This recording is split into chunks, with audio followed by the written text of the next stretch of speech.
My daughter returned from a sleepover at my sister's and said softly, "Annie locked me on the balcony so her kids could have family time." She sat in the cold while they laughed inside. I didn't explode.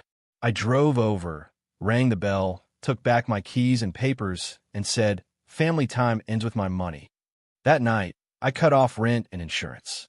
By morning, my sister was blowing up my phone. My name is Nathan Rivera. I'm 36 years old.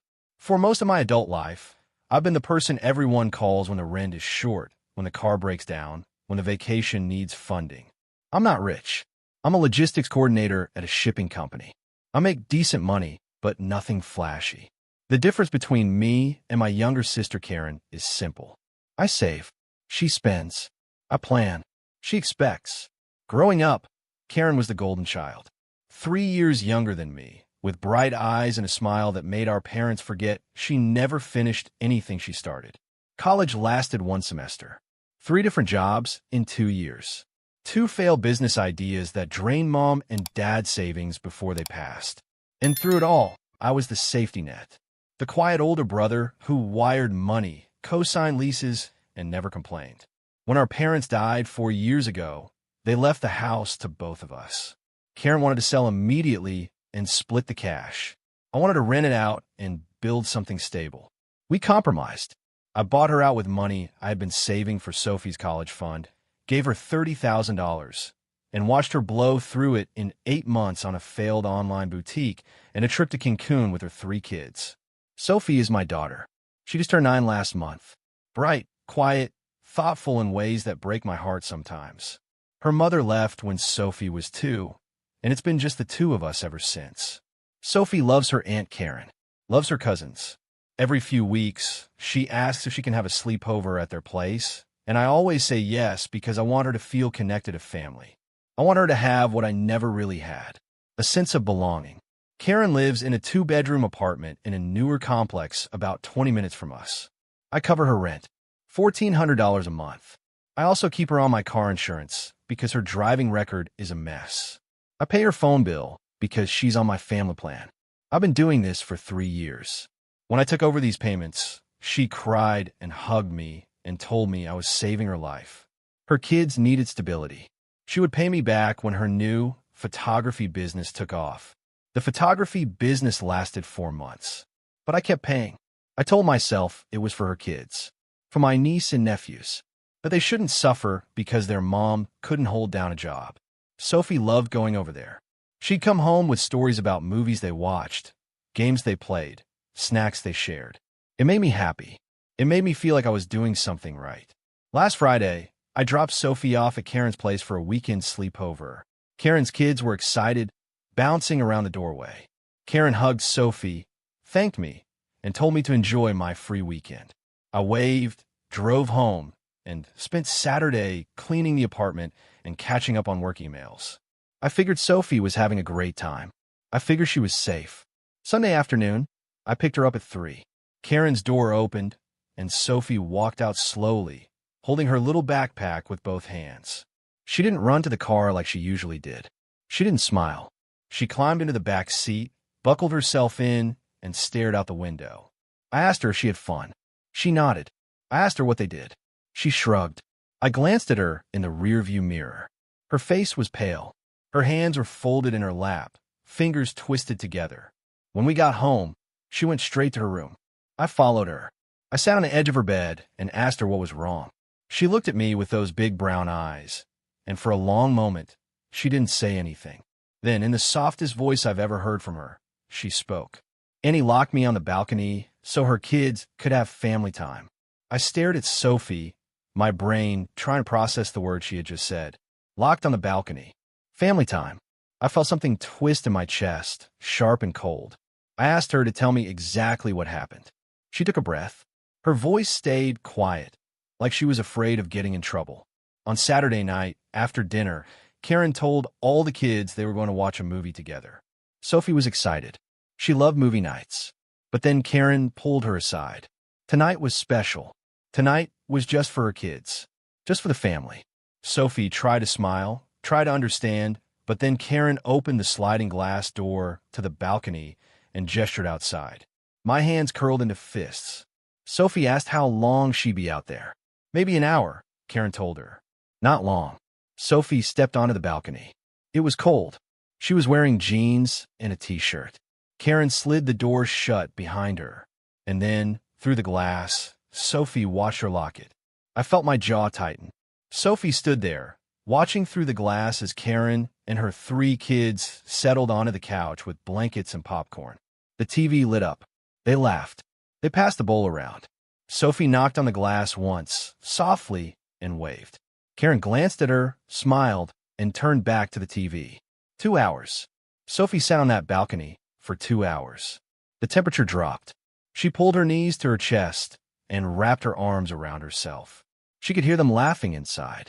She could see the glow of the screen reflecting on their faces. At one point, one of her cousins looked at her through the glass and giggled. When the movie ended, Karen finally unlocked the door and let her back in. She handed Sophie a granola bar. Bedtime. No apology. No explanation. Just a casual goodnight, like nothing had happened. Sophie didn't tell me any of this on the ride home because she thought she had done something wrong. She thought maybe she wasn't really part of the family. She thought maybe she deserved it. I felt something crack inside me. I asked Sophie if Karen said anything else. She nodded. Before the movie started, Karen told her kids that tonight was their special time because they were the real family. Sophie was just visiting. Those words hit me like a fist. I kept my voice steady. You did nothing wrong. What Karen did was cruel and unacceptable. You were loved, you were wanted, and you are absolutely part of this family. Sophie nodded, her eyes glassy. I hugged her, and she buried her face in my shoulder. After she went to bed, I sat in the living room in the dark. My phone was on the coffee table. I stared at it for a long time. My first instinct was to call Karen and scream, to demand an explanation, to ask her how she could do that to a 9-year-old child. My child. But I didn't call, because screaming wouldn't change anything. Karen would apologize. She'd cry. She didn't mean it. She was stressed. Her kids needed attention too. She'd make excuses. She'd twist it into something where I was overreacting. And then, in a week or a month, she'd do something like this again because there would be no consequences. I thought about all the years I had spent being the dependable one, the one who showed up, the one who paid. I thought about every rent check, every insurance payment, every time I wired her money for groceries or school supplies or last-minute emergencies. I thought about how she thanked me with words, but never with respect. And I thought about Sophie, sitting on that cold balcony, watching through the glass as the people who were supposed to love her laughed without her. By the time the sun came up Monday morning, I had made a decision. I wasn't going to yell. I wasn't going to argue. I was going to take back every single thing I had given her. Quietly. Completely. Monday morning felt surreal. I made Sophie breakfast. Scrambled eggs, toast, orange juice. She ate quietly, and I watched her push the food around her plate. You don't have to go to school if you don't want to. She shook her head. She wanted to go. I think she needed the distraction. I dropped her off at 8:15, watched her walk into the building, and then sat in the parking lot for 10 minutes with my hands on the steering wheel. My chest felt tight. My mind kept replaying Sophie's words. Annie locked me on the balcony. The real family. I drove to work on autopilot. My coworker said good morning. I nodded. I sat at my desk and stared at my computer screen without really seeing it. Around 10, my manager stopped by and asked if I was okay. Fine, I told him. He didn't believe me, but he didn't push. Lunchtime came and went.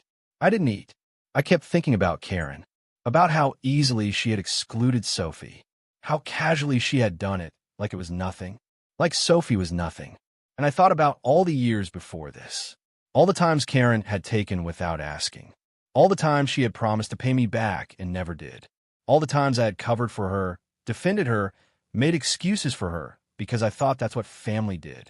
I thought about the $30,000 I gave her from Sophie's college fund, money that was supposed to build my daughter's future, money that vanished into Karen's failed boutique and her impulsive vacation. I remembered the way she had hugged me and cried and promised she would never forget what I did for her. I thought about the time Karen asked me to co-sign her car lease because her credit was too low. I did it. When she missed 3 payments, the dealership called me. I paid them. She never mentioned it again. I thought about the birthday 2 years ago when I asked Karen to watch Sophie for a few hours while I worked a mandatory overtime shift. When I came to pick Sophie up, Karen wasn't home. I found Sophie sitting on the front steps of the apartment complex, alone, waiting for me. She was 6 years old. Karen had left her there to go to a friend's party. When I confronted her later, she forgot. Simple as that. She forgot. I thought about all the times I told myself it was fine. That Karen was stressed. That she had 3 kids to raise alone. That I was the older brother and it was my job to help. But none of that mattered anymore. Because somewhere along the way, I had become invisible. I wasn't Nathan, the brother. I wasn't Nathan, the uncle. I was Nathan, the wallet. Nathan, the backup plan. Nathan, the person who would always show up and fix things without asking for anything in return.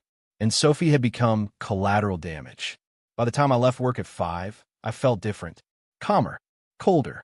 The anger from Sunday night had settled into something sharper, something focused. I picked Sophie up from after-school care. She climbed into the car, and I asked her how her day was. Okay, she told me. Could we get pizza for dinner? Yes. We went home. We ate pizza on the couch and watched a kids' movie. Sophie laughed at a funny scene, and I smiled at her, and for a moment, everything felt normal. But inside, I was already planning. I opened my laptop after Sophie went to bed. I pulled up my bank account. I pulled up my insurance portal. I pulled up the digital folder where I kept copies of every receipt, every payment confirmation, every piece of documentation from the last 3 years. I didn't feel guilty. I didn't feel conflicted. I felt ready. The first thing I did was make a list. I sat at my kitchen table with a notebook and wrote down every single financial connection I had with Karen. Rent, car insurance, phone bill, streaming services. I had given her my Netflix login 2 years ago. My Amazon Prime account, my Costco membership card. I wrote all down. Then I opened a spreadsheet. I created columns. Monthly cost, start date, total paid to date. I went through 3 years of bank statements, matching transactions to Karen's address, her name, her kids' names. Rent payments, $1,400 every month for 36 months. $50,400. Car insurance, $220 a month. $7,920. Phone bill, $65 a month for her line. $2,340. I didn't count the one-time payments. The emergencies. The time she called crying because the electricity was about to be shut off, or her kids needed school supplies, or her car needed new tires. Those were harder to track. But I estimated. Probably another $8,000 to $10,000 over 3 years. Total, somewhere around $70,000. I stared at the number. $70,000. More than a year of my salary. Money that could have rebuilt Sophie's college fund. Money that could have bought us a better apartment, a reliable car, a vacation. Money I gave freely because I thought I was helping family. I felt nothing. No anger. No regret. Just clarity. I opened my bank's website and navigated to the recurring payment section. The rent payment was scheduled to go out on the 1st of every month. Today was Monday, the 27th. 4 days until the next payment. I clicked on the scheduled transaction. I hovered my cursor over the cancel button. Then I clicked it. A confirmation message appeared. Payment canceled. I moved to my car insurance portal. I logged in. I navigated to the policy that covered Karen's vehicle. I selected the option to remove a driver. It asked me to confirm. I confirmed. Another confirmation message. I opened my phone bill account. I found Karen's line. I clicked the option to suspend service. It asked if I was sure. I was sure. Suspended. I logged into my Netflix account. I went to the settings. I changed the password. I logged out all devices. I did the same for Amazon Prime, for Hulu, for Disney Plus, every streaming service I had ever shared with her. By midnight, every financial thread that connected me to Karen had been cut. I leaned back in my chair and stared at the ceiling. My phone was on the table, screen dark. I wondered how long it would take for her to notice. Days, maybe. She wouldn't realize the rent hadn't gone through until the property management company sent her a notice. She wouldn't notice the insurance cancellation until she checked her policy or got pulled over. The phone would stop working in 24 hours. I thought about calling her, telling her what I had done, explaining why, but I didn't. Because this wasn't about explanations. This wasn't about giving her a chance to apologize or make excuses. This was about consequences. Real, tangible consequences. The kind that couldn't be smoothed over with tears or promises. For years, I had enabled her. I had made it easy for her to be careless, to be selfish, to treat people like Sophie as disposable. Every time I paid her rent, every time I covered her bills, I was telling her that her behavior didn't matter, that there were no consequences, that I would always be there to catch her. Not anymore. I closed my laptop. I walked to Sophie's room and stood in the doorway. She was asleep, curled up under her blankets, her stuffed rabbit tucked under her arm. Her face was peaceful. I whispered that I loved her. Then I went to bed. Wednesday evening, my phone started ringing. Karen's name flashed on the screen. I stared at it, let it ring. It went to voicemail. She called again and again, 5 times in 10 minutes. Text messages started coming through. Nathan, call me. It's important. Why isn't my phone working? Did you change the Netflix password? I didn't respond. Thursday morning, she called from a different number. Probably a friend's phone. I answered. Her voice was sharp. What the hell is going on? I kept my tone neutral. What do you mean? Her phone had stopped working. Her streaming accounts weren't letting her log in. She checked her bank account, and the rent payment hadn't come through. She called the property office, and they told her the payment was canceled. That's correct. There was silence. What do you mean, that's correct? Did you cancel my rent? Yes. Her voice rose. Why? Because I'm done paying it. She sputtered. I couldn't just do that. She had kids. She had bills. She needed that money. We had an agreement. I interrupted her. We never had an agreement. An agreement requires 2 people contributing. All I've been doing is giving. You've been taking. That wasn't fair. She thanked me. She appreciated everything I did. Do you remember Sunday? She paused. What about Sunday? You locked Sophie on the balcony. Another pause. Longer this time. Oh, come on. That was nothing. She was fine. I felt my chest tighten. She sat outside in the cold for 2 hours while you and your kids had family time. You told her she wasn't really part of the family. She's 9 years old, Karen. Karen's voice shifted. Defensive. Sophie was being dramatic. It wasn't that cold. Her kids needed time alone with her, and Sophie needed to understand that not everything was about her. She's my daughter. You hurt her. You humiliated her. And you did it without a second thought. I was overreacting. Sophie probably exaggerated the whole thing. Kids do that. I was being too sensitive. Then you won't mind being too sensitive about your rent. She went quiet. I continued. I also canceled your car insurance, and your phone, and every streaming service you've been using. As of today, you're on your own. Karen's voice exploded. I couldn't do that. I was punishing her kids. I was cruel. I was abandoning family. I let her yell. When she finally stopped, I spoke one sentence. Family time ends with my money. Then I hung up. My hands were shaking. I set the phone down on the table and stared at it. Part of me expected to feel guilty.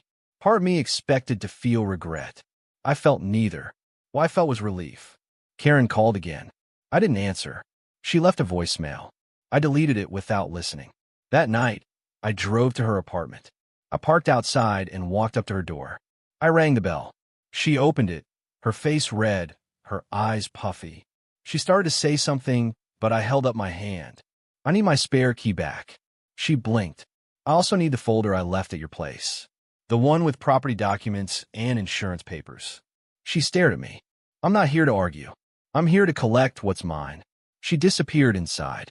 When she came back, she shoved the key and folder into my hands. I was making a huge mistake. I'd regret this. I looked at her.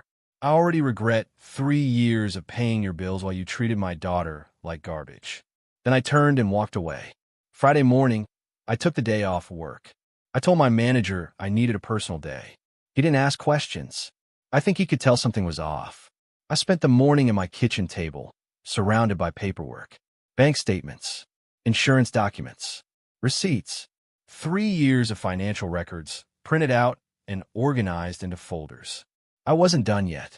Canceling the payments was step 1, but I needed to make sure Karen understood this wasn't temporary. This wasn't a tantrum. This was permanent. I opened my email and started drafting messages. To the property management company, I sent a formal notice that I would no longer be covering rent for Unit 314. I requested confirmation that the lease was solely in Karen Rivera's name and that I had no legal obligation to the property. They responded within 2 hours. Confirmed. The lease was in her name only. I had been making voluntary payments. I had no obligation to continue. To my car insurance company, I sent a request to confirm that Karen Rivera had been removed from my policy effective immediately. They responded with a confirmation number and a note that her vehicle was now uninsured. To my phone carrier, I requested a summary of the line I had suspended, including the date of suspension and confirmation that no further charges would be applied to my account. I saved every response, every confirmation number, every email timestamp. Then I created a master document, a timeline, every payment I had made to Karen with dates, amounts, and purposes. Every time she had asked for help and I had said yes. Every time she had promised to pay me back and hadn't. I included screenshots of text messages, conversations where she thanked me, conversations where she promised this was temporary, conversations where she guilt-tripped me by mentioning her kids. I didn't do this because I planned to take her to court. I did it because I needed to see it. I needed to confirm to myself that I wasn't being cruel or petty. I was being rational. The numbers didn't lie. $70,000 over 3 years. And in return, she had locked my daughter on a balcony. I printed the timeline. I put it in a folder. I labeled it Karen. Then I moved to phase 2. I opened my contact list. I scrolled to my Aunt Gloria, my mom's older sister, the family matriarch, the person everyone turned to for advice, for mediation, for validation. I hadn't spoken to her in months, but I knew Karen had. Karen talked to Gloria all the time, complained about her struggles, painted herself as the struggling single mom doing her best. I drafted a message. Hi, Aunt Gloria. I need to talk to you about something that happened with Karen and Sophie. It's important. Can we meet for coffee this weekend? I stared at the message for a long time before hitting send. 3 minutes later, Gloria responded. Of course, sweetie. Saturday at 10. The usual place. Perfect. See you then. I set my phone down. This wasn't about turning the family against Karen. This was about making sure the truth was out there. Because I knew how this would go. Karen would call Gloria. She'd cry. I abandoned her. I was being cruel. She'd paint herself as the victim. And if I didn't get ahead of it, Gloria would believe her. I spent the rest of the day preparing. I made copies of the timeline. I printed screenshots of Karen's text messages, including the ones where she had asked for money and promised to pay me back. I also printed the messages Sophie had sent me from Karen's balcony that night.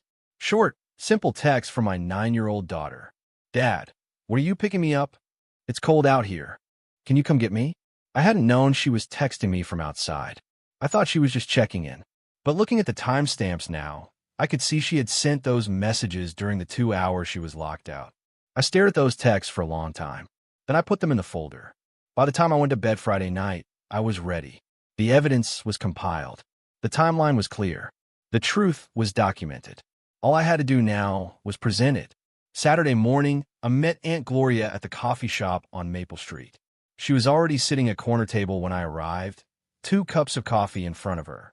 She smiled and waved me over. I sat down. How is Sophie? Okay, I told her. Gloria hadn't seen us in a while. I've been busy with work. Small talk. Normal family conversation. Then Gloria leaned forward. So, what's going on with you and Karen? I took a breath. She locked Sophie on a balcony for 2 hours during a sleepover last weekend. Gloria's smile faded.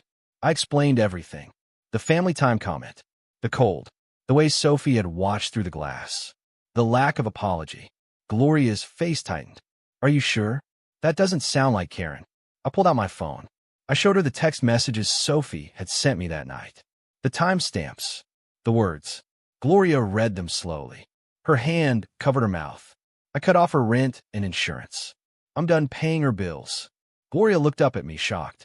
Nathan, she has kids. So do I. I pulled out the folder. I spread the timeline across the table. I showed her the bank statements, the payment confirmations, the $70,000 I had given Karen over 3 years. I've been her safety net for years. I've paid her rent, her insurance, her phone, her streaming services. I've covered emergencies. I've co-signed leases.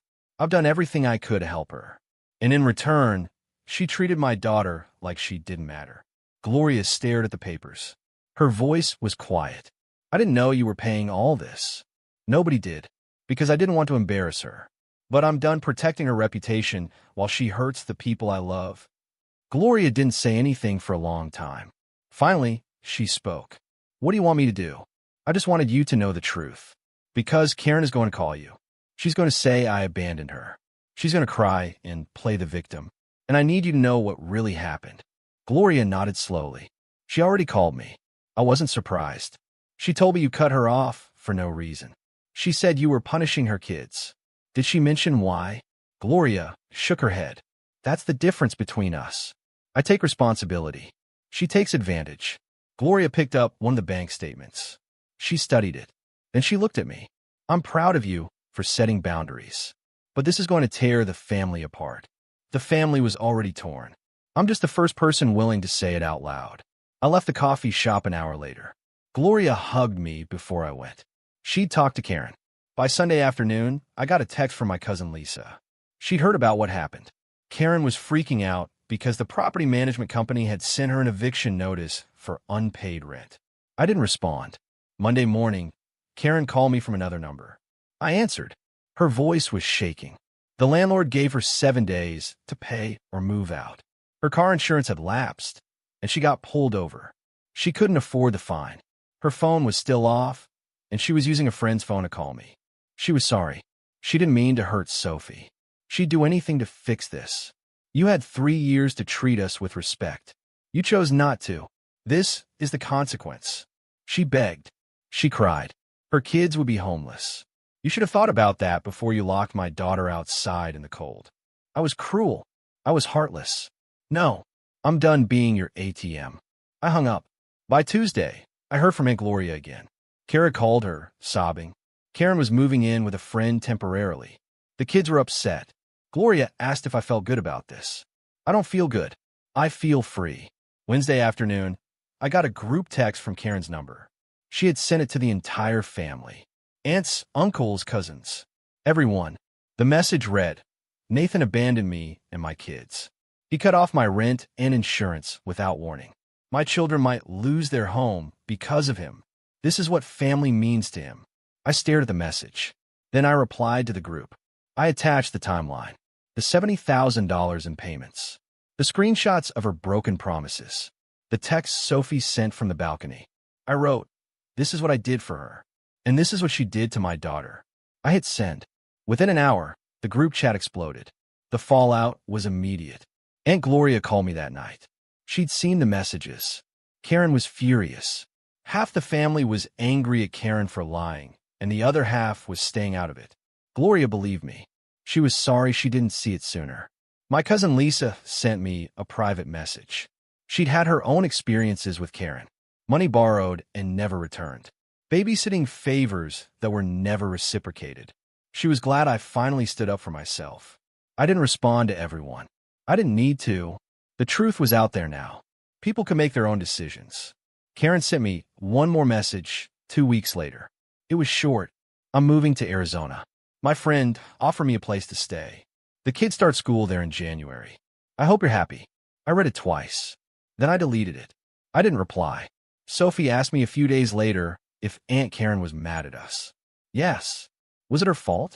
I knelt down to her level. I looked her in the eyes. None of this is your fault. What happened to you is wrong.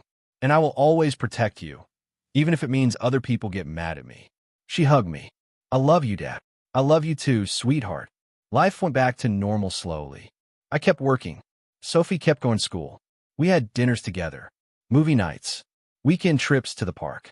I didn't hear from Karen again. Aunt Gloria invited us over for Thanksgiving. It was a small gathering. Just her, me, Sophie, and Lisa's family. It felt quiet, peaceful. Gloria made turkey and stuffing. Sophie played with Lisa's kids in the backyard. I sat on the porch with a cup of coffee and watched the sun set. Gloria joined me. How are you doing? I'm okay. You did the right thing, you know. I nodded. It took guts to walk away. It took 3 years longer than it should have. She smiled sadly. Better late than never. I thought about that a lot in the weeks that followed. Better late than never. For years, I had convinced myself that being a good brother meant sacrificing, that being a good uncle meant giving, that family loyalty required me to absorb the hurt, the exploitation, the disrespect, and keep showing up with my wallet open and my expectations low. But I was wrong. Being a good father meant protecting my daughter. It meant teaching her that boundaries matter. That respect is not optional. That love without respect is not love at all. And walking away from Karen wasn't cruelty. It was clarity. Sophie was happier now. She didn't ask about sleepovers at Aunt Karen's anymore. She didn't ask if her cousins missed her. She didn't carry the confused hurt in her eyes. She just played. She laughed. She felt safe. And that was worth more than any amount of money I'd ever given away. One night, about a month after everything happened, Sophie and I were sitting on the couch watching a movie. She leaned her head against my shoulder. Dad, yeah. Thank you for picking me up that day. I looked down at her. Always. She smiled. And in that moment, I knew I had made the right choice. Karen was gone. The family drama had settled. The financial drain had stopped. My bank account was mine again. My peace was mine again. But most importantly, Sophie knew she mattered, that she was worth protecting, that she was loved. I closed my eyes and let the movie play. For the first time in 3 years, I felt free.